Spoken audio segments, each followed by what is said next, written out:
Sí.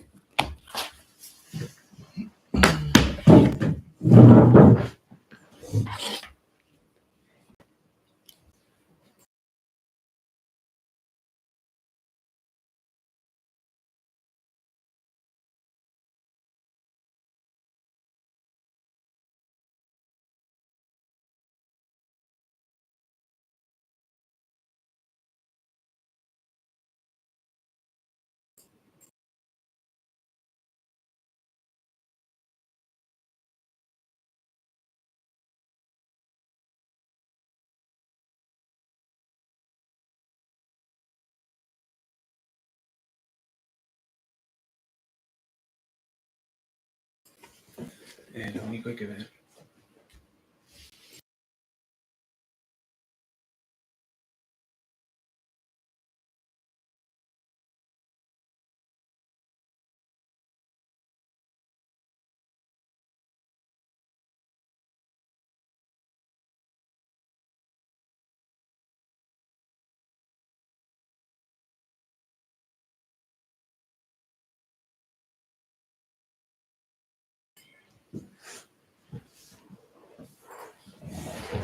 Hello.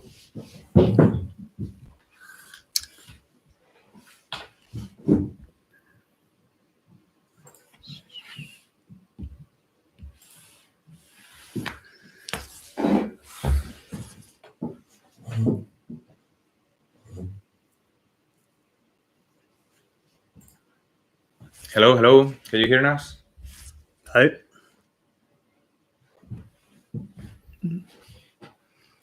Can you hear us? I'm here. Okay. Okay, perfect. That's promising.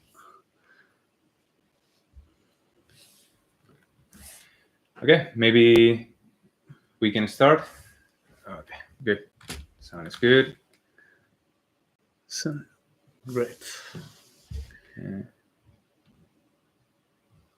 Okay, so yeah, I think we can start with the webinar. So let me first introduce ourselves. So my name is Raúl Sánchez Mateos, project manager at eProxima, and yeah, here with me I have Juan, a colleague of mine, the one in charge of presenting you the easy mode and how it works, what it's this new easy mode that we are releasing for all of you, for the ROS2 community. And yeah, I will let him present himself. Thank you, Raul. So hello everyone, and welcome to our very first webinar session, in which we will be introducing the new ROS2 easy mode. The ROS2 easy mode is a brand new built-in discovery protocol that is meant to tackle some of the problems a user of ROS2 may experience in a Wi-Fi setup, as we will be seeing in a few moments. Okay, so yeah, I think we can start with the presentation. We have already prepared it, and yeah, there is it. It's working. Yeah. Okay. As for the agenda of this session, first we will be introducing this new discovery mode by explaining how does it work and what value does it add. Next, we will be showing a little demo to exemplify how easy it is to set it up. And just before finishing the presentation, we will try to solve any doubts you may have. So please feel free to write your questions in the chat as the talk goes on. Okay, so what is this new ROS2 easy mode all about? Well, it's just a built-in discovery feature that makes deploying ROS2 applications much easier by making use of eProxima's discovery server. To enable it, simply set the environment variable ROS2 easy mode with an IP that can either be the IP of your current host or an external host on the same local network, which would act as a central or master discovery point. When you run a ROS2 node with this setting, a new discovery server will automatically start in the background. All right, so far so good. But why do we need this new discovery protocol, no? As many of you probably know already, in ROS2, every node needs discovery information about other nodes before communication can happen. This means that before nodes like publishers, subscribers, and services can exchange messages, they first need to find each other. By default, ROS2 uses the simple discovery protocol as defined in the DDS standard. However, this protocol has some limitations in certain situations. As you can see in this diagram, when using this simple discovery, all nodes in one domain announce their presence to every other node in the same domain. This means that discovery traffic grows exponentially as the number of nodes increases. Another common problem has to do with the fact that it relies on multicast, which may not work well in some environments such as Wi-Fi networks. To address these challenges, a Proxima discovery server provides an alternative by removing the need for multicast discovery traffic and offers a flexible solution that adapts to different network setups. This architecture significantly reduces the number of packets exchanged between the server and clients.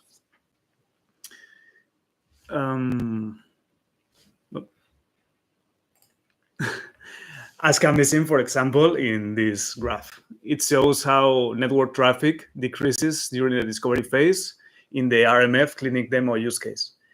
It compares discovery servers with a previous version of the same and also simple discovery. Yeah, just one quick stop here because someone is saying that if you move the things around the microphone, it generates interferences. So sorry. Yeah, it's so sensitive. Yeah, seems like. I remain still. Okay, good. So I think we can continue the presentation. Yeah, go ahead. Thank you. Okay, so now that we have covered the basics, let's summarize the main advantages of ROS2 easy mode.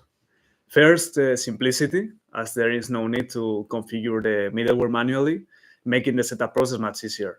Users can manage connections between domains and hosts only when necessary.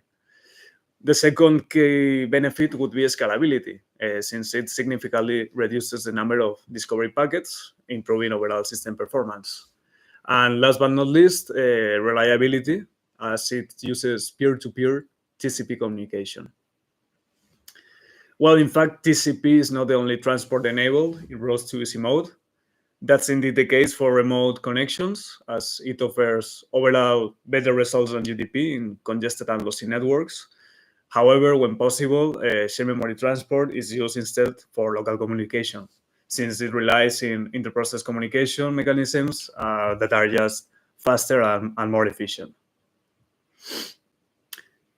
Perfect. So this slide is a small recap of what's been said until now. On the left, we can see the representation of an architecture with ROS2 nodes running in a pair of hosts. Since they use simple discovery protocol, all nodes exchange discovery information with each other, as has been said earlier. Now, on the right-hand side, you see the alternative approach.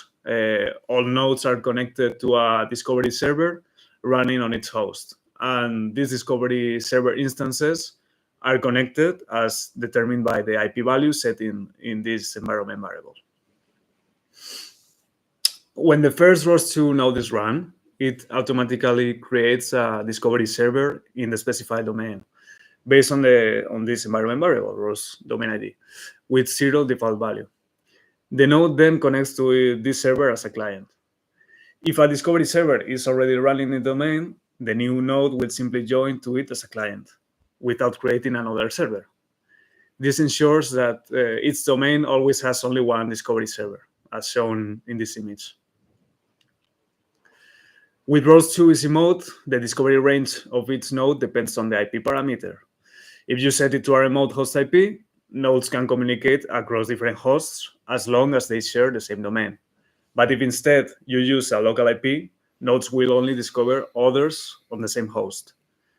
However, setting a local IP doesn't mean your nodes are hidden. Other hosts can still discover them if they set ROS2 easy mode variable pointed to your local IP. And this is exactly what this diagram here illustrates, with nodes from two hosts discovering each other, even if A points only to its own, since host B is pointing to A. I think we are now ready to analyze a more complex setup. On the left side, on the figure, hosts B and C connect to an external master server in host A, by pointing to host A IP address. As a result, the discovery servers in hosts B and C automatically connect to each other. This demonstrates that connecting to a discovery server also links you to all the server it is connected to, forming a mesh network. On the right-hand side, a different domain is shown where hosts B and C operate locally, with ROS2 modes set to their own IPs. And as you see, this setup is completely valid and can coexist with the other domain. Apart from configuring ROS2 mode via environment variable, it is also possible to use the FastDTS CLI for more control over the spawn discovery servers. For example, it is possible to manually launch a discovery server for a specific domain. We can also inspect which servers are being run in a host and stop any of them at any moment.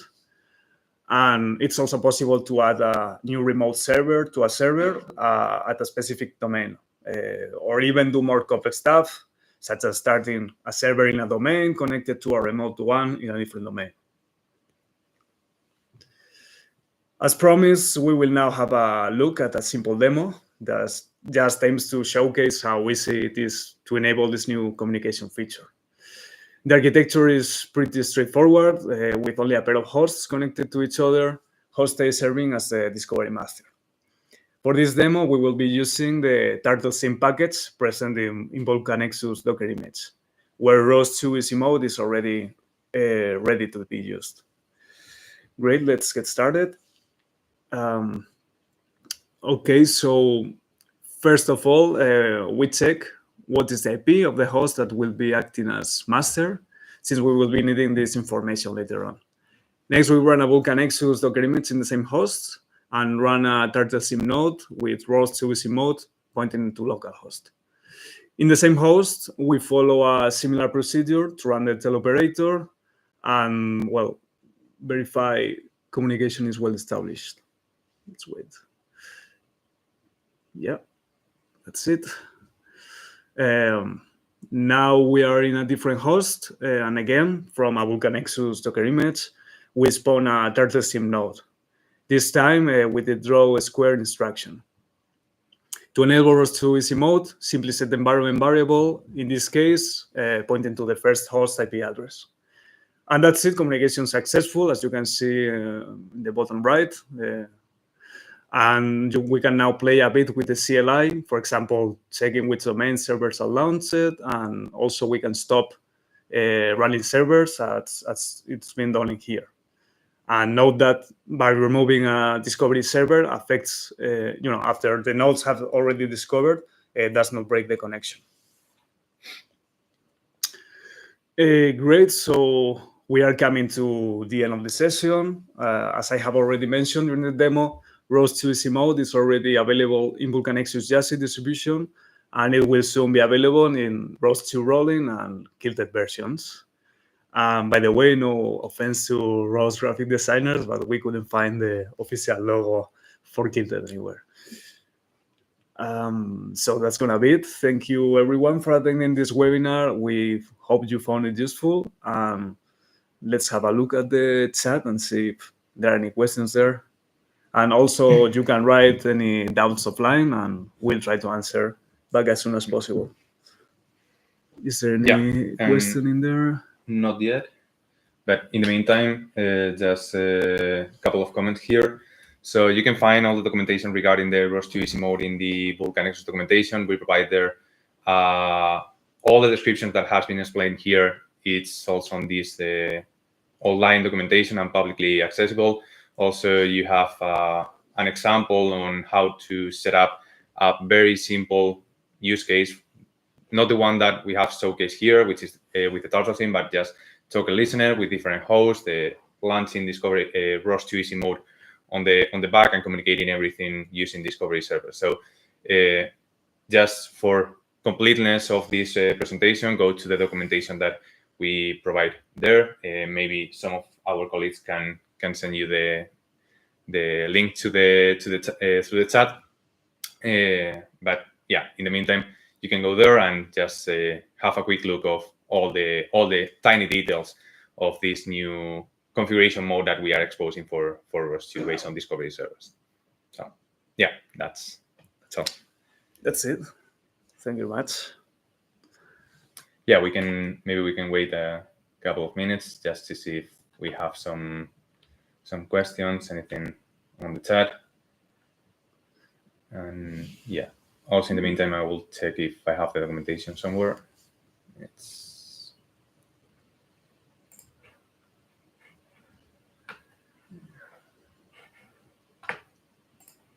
okay.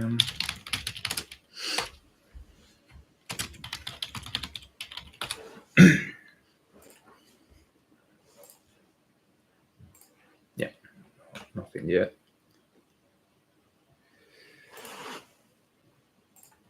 Yeah, that's it.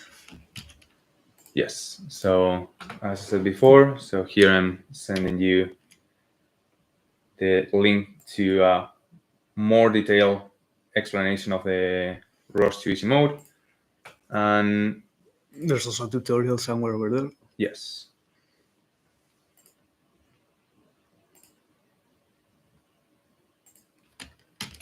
Here's it.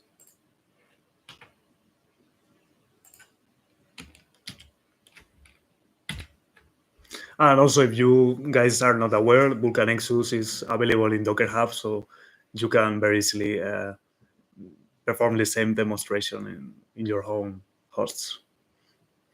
Yeah, exactly. No questions there? Oh, hey, Mario. Yeah, just thanks for now.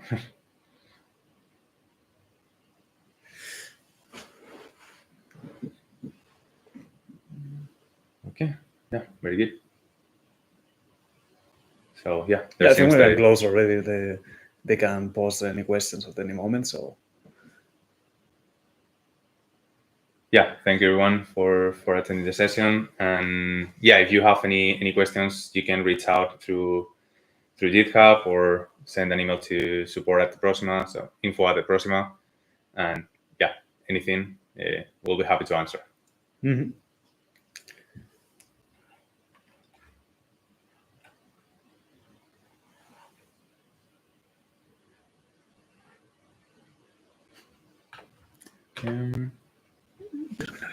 Mm-hmm.